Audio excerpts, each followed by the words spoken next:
Qu'est-ce qu'un thermique? Un thermique est une anomalie aérologique. Il se comporte comme une goutte d'eau dans un bain d'huile et a toujours un noyau plus chaud en son centre. Ce n'est jamais une sphère parfaite. Deux conditions sont requises pour qu'une ascendance thermique naisse, une source d'air chaud et une source d'air froid. Une source d'air chaud est un endroit où les rayons du soleil vont être facilement captés et la chaleur emmagasinée, tel un champ de blé bien jaune, un pan de roche ensoleillé ou une clairière au milieu d'une forêt. On va trouver des sources d'air froid en forêt, au bord d'un lac ou d'un étang, ou encore sur un champ d'herbe humide.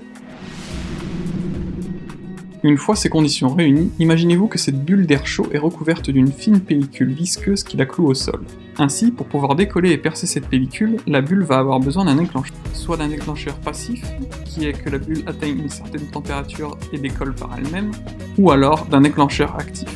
Qu'est-ce qu'un déclencheur actif? J'ai constaté qu'un déclencheur actif peut se produire de plusieurs manières.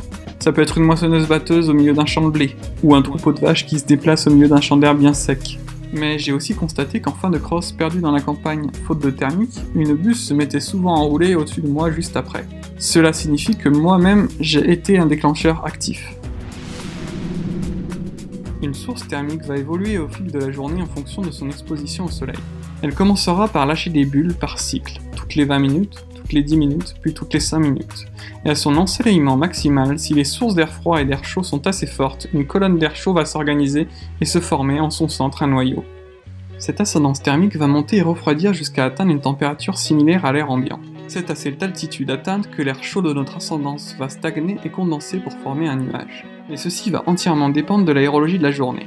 On peut très bien avoir des thermiques bleus, donc des thermiques sans nuages, à 2000 mètres d'altitude, comme des thermiques qui vont développer des énormes nuages d'orage au fil de la journée. On sait maintenant qu'une bulle thermique va monter plus ou moins vite en fonction de sa température, mais aussi être totalement dépendante du vent, des reliefs et des autres ascendances thermiques encore plus puissantes. En effet, une bulle thermique va se déplacer verticalement comme horizontalement et va être attirée par les autres bulles et colonnes d'air chaud plus fortes qu'elle à proximité. Il faut imaginer qu'au meilleur de la journée, les thermiques vont s'organiser en un système racinaire jusqu'à rejoindre un tronc principal et atteindre un plafond.